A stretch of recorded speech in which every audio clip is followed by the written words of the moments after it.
કોઈ પણ ઘટના મેળવવા માટેનું સૂત્ર છે ઘટના A હોય B હોય C હોય કોઈ પણ ઘટના હોઈ શકે ઘટના A હોય તો લખાય P of A બરાબર ઘટના A ઉદ્ભવવા માટેના પરિણામની સંખ્યા છેદમાં કુલ પરિણામની સંખ્યા એટલે આપણે કોઈ પણ દાખલો ગણીએ સૌપ્રથમ તમારે કુલ પરિણામ કેટલા થાય એ રકમની અંદર એ ખાસ ધ્યાન રાખવું દાખલા તરીકે હું તમને ખાલી જગ્યા પૂછું છું બરાબર અહીંયા ધ્યાન જો સિક્કાને બે વખત ઉછાળવામાં આવે તો બંને પર છાપ મળે તેની સંભાવના બરાબર ખાલી જગ્યા આ સૂત્રનો ઉપયોગ કરશી આપણે ખાલી જગ્યામાં અત્યારે સીધા જવાબ આપશી આ રીતે સૂત્રનો ઉપયોગ કરવાનો છે ખબર હોવી જોઈએ જો બે વખત સિક્કાને ઉછાળવામાં આવે તો કુલ પરિણામ કેટલા મળે તો કે કુલ પરિણામ તમને 4 મળશે હવે બંને ઉપર છાપ હોય તેવા સંભાવના કેટલી તો 4 પરિણામ ક્યાં ક્યાં છે આપણે લખીએ HH HT TH TT બંને ઉપર છાપ હોય તેવા કેટલા પરિણામ છે તો કે બંને ઉપર છાપ હોય તેવા એક જ પરિણામ છે તો એની ઘટના થશે P of A બરાબર કુલ ઘટના છેદમાં આવશે ઘટના એ ઉદ્ભવવા માટેની સંખ્યા અંશમાં આવશે તો એવા પરિણામ 1 છે એટલે જવાબ આવશે 1/4 જો અહીં છેદ ઉડતો હોય તો છેદ ઉડાડવું તો P of A બરાબર 1/4 એ જ રીતે બીજી ખાલી જગ્યા જો સિક્કાને બે વખત ઉછાળવામાં આવે તો તેના પર 3 વખત છાપ મળે તેની સંભાવના કેટલી તો તમે જોઈ શકો છો કે કુલ 4 પરિણામ મળે 3 વખત છાપ પરિણામ મળતા નથી એટલે કે એની સંભાવના કેટલી થશે તો કે એને ઘટના P of B કહીએ તો 0/4 0/4 એટલે કેટલા થાય તો કે 0 0/4 કોઈ પણ વસ્તુ આવે એટલે જવાબમાં આવશે 0 તો આ રીતના આ પ્રશ્ન પૂછી શકે એ જ રીતે હવે જો સિક્કાને 3 વખત ઉછાળવામાં આવે તો એમાંથી કેવા પ્રશ્ન પૂછાય તો પહેલો પ્રશ્ન સિક્કાને 3 વખત ઉછાળીએ ત્યારે કુલ 8 પરિણામ ક્યાં મળે છે જોઈએ HHH HHT HTH THH TTT TTH THT અને HTT આ રીતના કુલ 8 પરિણામ મળશે હવે તમને એની અંદરથી કેવા પ્રશ્ન પૂછાય જો આવા પ્રશ્ન પૂછાય એના માટે આ ધ્યાન રાખવું પડશે વધુમાં વધુ બીજું આવશે ઓછામાં ઓછું વધુમાં વધુનો અર્થ શું થાય તો કે વધુ દાખલા તરીકે ઉદાહરણ આપું મારી પાસે વધુમાં વધુ 100 રૂપિયા છે આનો અર્થ એવો થયો કે વધુમાં વધુ 100 એટલે 100 અથવા તો તેનાથી ઓછા એનાથી વધુ હોઈ શકે નહીં એ જ રીતે ઓછામાં ઓછુંનો અર્થ શું થયો તો કે મારી પાસે દાખલા તરીકે ઓછામાં ઓછા 50 રૂપિયા છે તો એનો અર્થ શું થાય મારી પાસે 50 રૂપિયા છે તેનાથી ઓછા નથી પરંતુ તેનાથી વધારે હોઈ શકે આ બે શબ્દનો અર્થ તમને યાદ હોવો જોઈએ એમાં પહેલી ખાલી જગ્યા હું તમને કહું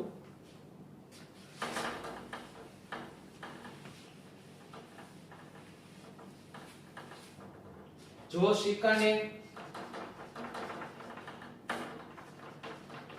3 વખત ઉછાળતા બરાબર 3 છાપ મળે તેની સંભાવના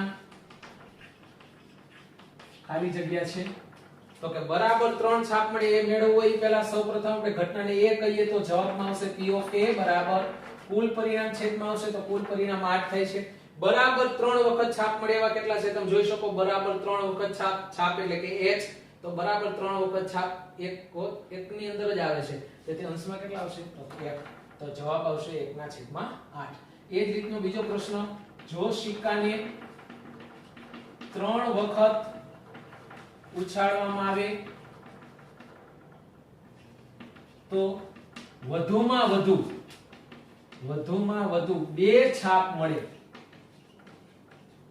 તેની સંભાવના કેટલી થાય વધુમાં વધુ 2 એટલે તો આપણી ઘટનાને P of B કહીએ તો છેદમાં હંમેશા કેટલા આવશે તો કે 8 આવશે વધુમાં વધુ 2 એટલે કાં તો 2 બરાબર છે કાંઈ એનાથી ઓછા એનાથી વધુ હોઈ શકે નહીં તો 2 અથવા એનાથી ઓછા એટલે 2 છાપ હોય 1 છાપ હોય અને છાપ ન પણ હોય તો એવા આપણે આમાં 8 માંથી ગોતીએ તો આમાં તો આ પરિણામ નહીં આવી શકે કારણ કે આમાં 3 છાપ છે અહીં તો આ પરિણામ આવશે અહીં 2 છાપ છે તેથી આ પરિણામ આવશે અહીં 2 છાપ છે તેથી આ પરિણામ આવશે અહીં છાપ નથી, શૂન્ય છે તેથી આઈ પરિણામ આવશે. અહીં 2 થી ઓછા છે એટલે આ આવશે. અહીં એક છાપ છે, અહીં એક છાપ છે, તો અહીં તમે જોઈ શકો કુલ કેટલા પરિણામ થયા, તો કે 7 પરિણામ થયા. તો જવાબમાં શું આવશે, તો કે 7/8. અહીં તમને વધુમાં વધુનો અર્થ આવડતો હોવો જોઈએ. એ જ રીતે છેલ્લો પ્રશ્ન આમાં, સિક્કાને 3 વખત ઉછાળવામાં આવે તો ઓછામાં ઓછી એક છાપ મળે તેની સંભાવના કેટલી? હવે એ ઘટનાને આપણે P of C કહીએ તો છેદમાં કેટલા આવશે, તો કે 8. ઓછામાં ઓછીનો અર્થ શું થયો? ઓછામાં ઓછું એટલે કે એનાથી ઓછું નહીં, એનાથી વધુ હોઈ શકે. તો અહીં ઓછામાં ઓછી એક છાપ એટલે કે h બરાબર છે. તો એક h હોય અથવા તો એનાથી વધારે હોય ચાલે, બરાબર, ઓછા હોય ચાલે નહીં. તો કોણ કોણ આવશે? તો કઈ જોઈ શકો છો અહીં એક કરતા વધારે છાપ છે, અહીં એક કરતા વધારે છે, અહીં પણ એક કરતા વધારે છે, અહીં પણ એક કરતા વધારે છે, અહીં પણ એક કરતા વધારે છે, એક છે, અહીં એક છે અને અહીં એક છે. અહીં શૂન્ય છે એટલે આ ચાલશે નહીં. ઓછામાં ઓછો એક એટલે શું થયો? તો ઓછામાં ઓછો એક એટલે એક અથવા તો એનાથી વધારે. તો અહીં એવા 7 પરિણામ મળ્યા તો જવાબમાં શું આવશે? 7/8. તો આ રીતની સિક્કામાંથી ખાલી જગ્યા પૂછી શકાય, બરાબર. આ રીતે તમારે તૈયાર કરવી. હવે આ જ રીતે આપણે પાસા માટે પ્રશ્ન જોવાના છે. પાસામાં કુલ કેટલા અંક હોય? તો કે પાસો ફેંકો એટલે કુલ 6 પરિણામ મળે, બરાબર છે. કુલ 6 પરિણામ. ક્યાં 6 પરિણામ? તો કે 1 2 3 4 5 6. હવે આનું સૂત્ર શું થશે? તમને શીખવાડ્યું હતું કે જેટલા પરિણામ મળે એની n ઘાત એનું સૂત્ર બને. તો પાસો કેટલી વખત ફેંકવામાં આવે છે એ જાણવા માટેનું સૂત્ર ઉપરથી આપણે જવાબ આપશી 6 ની n ઘાત, જ્યાં આપણે લેશી n બરાબર 1 2 3 ડોટ ડોટ ડોટ. જો સિક્કાને પાસાને એક વખત ઉછાળવામાં આવે તો 6 ની n ઘાત, અહીંયા n દેખાય આપણે 1 મૂકશી. એક વખત ઉછાળવામાં આવે 6 ની n ઘાત એટલે કે 6 ની 1 ઘાત બરાબર 6 પરિણામ મળે. તે જ રીતે બે વખત પાસાને ઉછાળવામાં આવે તો 6 ની n ઘાત બરાબર 6 નો વર્ગ બરાબર 36. એ જ રીતે 3 વખત જો પાસાને ઉછાળવામાં આવે તો 6 ની n ઘાત બરાબર 6 નો ઘન બરાબર 216. આ પરિણામની સંખ્યા છે. અહીં તમને બરાબર છે બે વખત પાસાને ઉછાળવામાં આવે તેના પ્રશ્નોની બરાબર પૂછાશે અને તેની સંભાવના પૂછાશે. 3 વખતની સંભાવના પૂછાતી નથી, માત્ર પરિણામની સંખ્યા ખાલી જગ્યામાં પૂછી શકે. હવે જો પાસાને બે વખત ઉછાળવામાં આવે તો 36 પરિણામ મળે. તે કઈ રીતે 36 પરિણામ લખાય ને તેના ઉપરથી કેવા પ્રશ્નો પૂછાય તેના વિશે આપણે જોઈએ. 36 પરિણામ લખવાની રીત બરાબર ધ્યાન રાખજો. 1 1 1 2 1 3 1 4 1 5 અને 1 6. એ જ રીતે પછી 2 1 2 2 2 3 2 4 2 5 2 6. એ જ રીતે 3 1 3 2 3 3 3 4 3 5 3 6. એ જ રીતે 4 1 4 2 4 3 4 4 4 5 અને 4 6. એ જ રીતે 5 1 5 2 5 3 5 4 5 5 અને 5 6. એ જ રીતે 6 1 6 2 6 3 6 4 6 5 અને 6 6. આ રીતે 36 પરિણામ લખવા.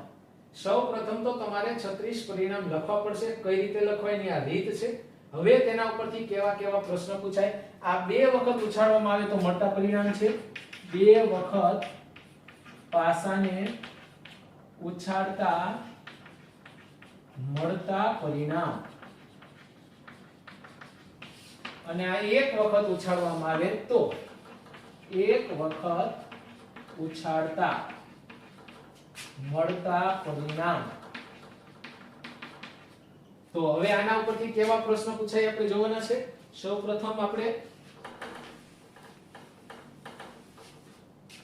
એક વખત જો પાસાને ઉછાળવામાં આવે તો કેવા કેવા ખાલી બરાબર પ્રશ્ન પૂછાય. પહેલી ખાલી જગ્યા છે, જો પાસાને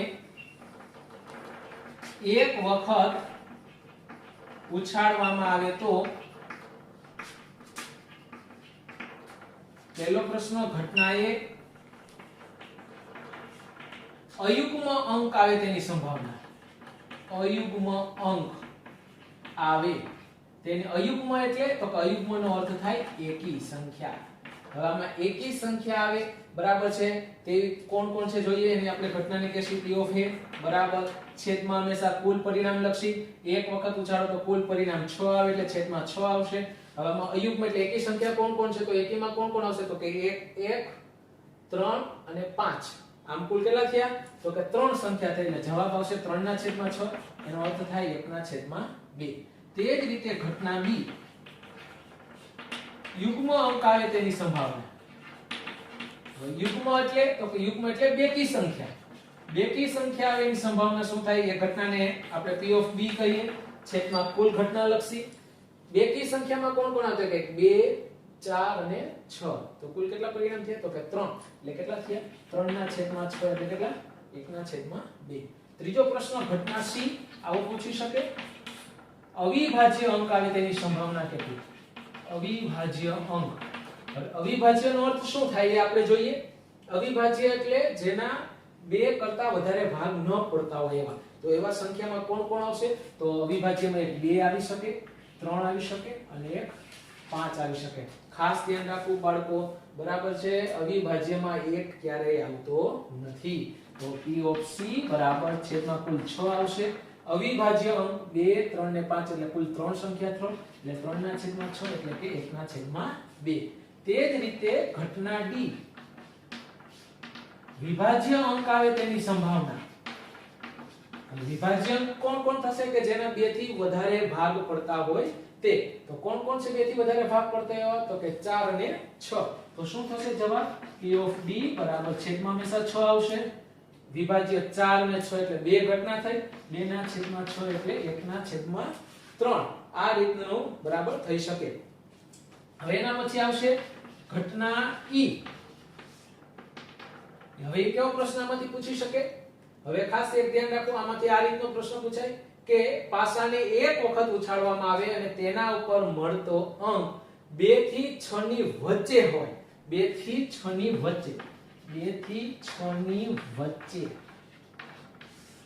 2 થી 6 ની વચ્ચે હોય બરાબર તેની સંભાવના કેટલી થાય તો એને આપણે કહીએ p ઓફ e બરાબર છેદમાં કુલ કેટલા આવશે તો કે 6 2 થી 6 ની વચ્ચે જો 2 થી એટલે 2 આવી જાય 2 થી 6 ની વચ્ચે અંક ખાસ ધ્યાન રાખો 2 અને 6 ની વચ્ચે પૂછે તો 2 ના આવે 2 થી 6 ની વચ્ચે બરાબર છે એટલે 2 થી શરૂઆત કરો તો 2 3 4 ને 5 તો કુલ કેટલી થઈ સંખ્યા તો કે 4 સંખ્યા થઈ એટલે જવાબ આવશે 4 ના છેદમાં 6 આના છેદ ઉડાડીએ 2 ગુણ્યા 2 2 ગુણ્યા 3 બધે ઉડી ગયા શું આવશે 2 ના છેદમાં 3 છેલ્લો પ્રશ્ન આમાં ઘટના f 3 નો ગુણિત હોય તેની સંભાવના 3 નો ગુણિત હોય તેની સંભાવના 3 નો ગુણિત એટલે શું તો કે 3 નો ગુણિત એટલે 3 ના પાડામાં જે સંખ્યા આવે 3 1 3 3 2 6 તો અહીં કોણ કોણ આવશે 3 અને કોણ આવ્યું 6 તો કુલ કેટલા પરિણામ થયા તો કે p ઓફ f બરાબર 2 પરિણામ થયા એટલે 2 ના છેદમાં 6 એટલે કેટલા થાય 1 ના છેદમાં 3 તો આ રીતે જો પાસાને એક વખત ઉછાળવામાં આવે તો આવા અલગ અલગ ઘણા બધા પ્રશ્નો પૂછી શકાય એક ખાસ ધ્યાન રાખો છેદમાં કુલ પરિણામ 6 જ આવશે ઉપર બરાબર છે અર્થ યાદ હોવો જોઈએ યુગ્મ યુગ્મ અવિભાજ્ય વિભાજ્ય ગુણિત 2 ની 6 ની વચ્ચે આવા ટૂંકા પ્રશ્ન પૂછાય તો ખાસ ધ્યાન રાખો હવે આપણે બરાબર છે બે વખત પાસાને ઉછાળવામાં આવે તેના વિશે વાત કરીશું હવે મિત્રો બે વખત પાસાને ઉછાળવામાં આવે તો પ્રશ્ન કેવા પૂછી શકે પણ એ પહેલા તમારે ખાસ ધ્યાન રાખવું બે વખત પાસાને ઉછાળવામાં આવે તો મળતા પરિણામ 36 બરાબર આ રીતે લખવાના છે હવે એમાં કેવા પ્રશ્નો પૂછી શકે તમે સૌપ્રથમ જોઈએ અંકોનો સરવાળો અને મળતા પરિણામ ટૂંકમાં સમજીએ અંકોનો સરવાળો કરો તો ઓછામાં ઓછો અંકોનો સરવાળો કેટલો થશે તો કે અહીં 1 છે ને 1 ને 1 તો કે 2 અને વધુમાં વધુ કેટલો થશે તમે જોઈ શકો છો 6 ને 6 તો કે 12 તો અહીં અંકોનો સરવાળો 2 થી 12 સુધી હોઈ શકે 2 3 4 5 6 7 8 9 10 11 ને 12 હવે ટૂંકમાં આપણે સમજીએ કે બે બરાબર અંકોનો સરવાળો 2 થતો હોય એવામાંથી કેટલા પરિણામ મળે? તો એવા પરિણામ કેટલા મળશે તમે આમાં જોઈ શકો તો કે આવું એક જ પરિણામ મળશે. એને ટૂંકમાં કેમ સમજાય તો આ રીતે, જો સરવાળો 2 થતો એવા પરિણામ 1, એ જ રીતે સરવાળો 12 થતો એવા પરિણામ પણ 1. આ કોષ્ટક તમારે યાદ રાખવાનું છે જેથી ટૂંકા પ્રશ્ન તમે ઝડપથી આપી શકો. એ જ રીતે સરવાળો 3 થતો હોય એવા 2, એ જ રીતે નીચેથી લેવાનો 11 થતો હોય એવા 2, એ જ રીતે 4 થતો હોય એવા 3, એ જ રીતે 10 થતો હોય એવા 3, 5 થતો હોય એવા 4, 9 થતો હોય એવા 4, 6 થતા હોય એવા 5, 8 થતા હોય એવા 5 અને 7 સરવાળો થતો એવી 6 સંખ્યા. આ તમારે કોષ્ટક યાદ રાખો. આનો તમે સ્ક્રીનશોટ પાડી શકો છો. હવે એના પછી આપણે પ્રશ્ન કેવા પૂછાય એ વિશે જોઈએ. પહેલું, અહીં જે પ્રશ્ન પૂછ્યો હોય એ બધા પાસાને 2 વખત ઉછાળવામાં આવે એના જ પ્રશ્ન છે. ઘટના એ પાસાને 2 વખત ઉછાળતા ઘટના એ પહેલો પ્રશ્ન આવો પૂછાય, સરવાળો 7 થાય તેની સંભાવના. સરવાળો 7 થાય તેની સંભાવના ખાલી જગ્યા છે. આવો પ્રશ્ન પૂછી શકે. તો આપણે એને જવાબ સી P of A બરાબર છેદમાં હંમેશા કેટલા લખશું તો કે 36. હવે સરવાળો 7 થાય એવા કેટલા? તો આમાંથી આપણે સરવાળો 7 થાય એવું ગોતીએ તો વાર લાગે, સમય બરાબર છે ઘટે. એના માટે આપણે કોષ્ટક યાદ રાખવાનું છે. સરવાળો 7 થાય એવા કેટલા છે પરિણામ તો કે 6. તો જવાબ આવશે 6 ના છેદમાં 36. આને છેદ ઉડાડીએ તો શું થશે? 6 36 એટલે 1 ના છેદમાં 6. એ જ રીતે ઘટના B, સરવાળો 10 થાય તેની સંભાવના બરાબર ખાલી જગ્યા P of B બરાબર છેદમાં હંમેશા 36 આવશે. સરવાળો 10 થાય એવા કેટલા? તો જોઈ શકો સરવાળો 10 થાય એવા પરિણામ કેટલા છે તો કે 3. 3 ના છેદમાં 36. છેદ ઉડાડીએ તો 12 તેરી 36 એટલે 1 ના છેદમાં 12. એ જ રીતે ત્રીજી ઘટના, ઘટના C, સરવાળો 13 થાય તેની સંભાવના તમે જોઈ શકો છો. એને આપણે P of C કે C છેદમાં હંમેશા 36 આવશે. સરવાળો 13 થાય એવા કેટલા પરિણામ તો કે તમામમાં 13 થાય એવા પરિણામ છે નહીં એટલે કેટલા હોઈ શકે તો કે 0. 0 ના છેદમાં 36 એટલે શું થાય તો કે 0 ના છેદમાં 36 એટલે 0 થાય. હજી આપણે બીજી ખાલી જગ્યા જોઈએ કેવી પૂછી શકે. આ 3 ખાલી જગ્યા,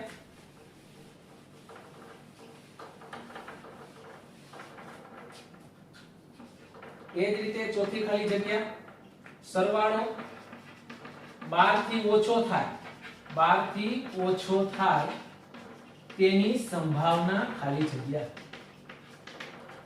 એને આપણે P of D કહીએ. છેદમાં હંમેશા 36 આવશે. 12 થી ઓછો એટલે આ બધા 12 થી ઓછા છે. આ બધાનો સરવાળો કરો એટલે કેટલો થાય તો કે બધાનો સરવાળો કરો એટલે 36 થાય. તો આવશે 36 ના છેદમાં 36. 36 ના છેદમાં 36 એટલે 36 ઉડી જાય કેટલા વધે તો કે 1. છેલ્લો પ્રશ્ન, પાંચમો પ્રશ્ન, ઘટના આપણે એને E નામ આપીએ. સરવાળો 5 અને 8 ની વચ્ચે થાય તેની સંભાવના બરાબર ખાલી જગ્યા. તો P of E બરાબર છેદમાં કેટલા આવશે તો કે 36. હવે સરવાળો 5 અને 8 ની વચ્ચે, 5 અને 8 ની વચ્ચે એટલે આ ના આવે એની વચ્ચેની સંખ્યા આવે તો સરવાળો 6 અથવા તો 7 થાય. તો બંનેથી કુલ કેટલા પરિણામ થાય ચેક કરો જી તો કે 5 ને 6, 5 ને 6 કેટલા થયા તો કે 11. તો જવાબ શું આવશે તો કે 11 ના છેદમાં 36. છેલ્લો પ્રશ્ન જોઈએ હજી એક ફેરવીને પૂછી શકે એવો છઠ્ઠો પ્રશ્ન, ઘટના એને આપણે F નામ આપીએ. પાસાને 2 વખત ઉછાળો અને બંને પર અંક સમાન આવે, બંને ઉપરના અંક સમાન હોય તેવા પરિણામ કેટલા થાય તો P of F બરાબર છેદમાં હંમેશા 36 આવશે. બંને પર અંક સમાન હોય. તમે જોઈ શકો હવે આની અંદરથી જવાબ નહીં મળે, આમાં જવું પડશે બંને ઉપર અંક સમાન હોય એવા કોણ કોણ છે તો કે જો બંને ઉપર અંક સમાન તો એવા કુલ કેટલા પરિણામ થયા તો કુલ એવા 6 પરિણામ થયા. તો જવાબ આવશે 6 ના છેદમાં 36. 6 ના છેદમાં 36 એટલે શું થાય તો કે 1 ના છેદમાં 6. આ આપણે પાસાની વાત કરીએ. હવે આપણે ગંજીફાની વાત કરીશું.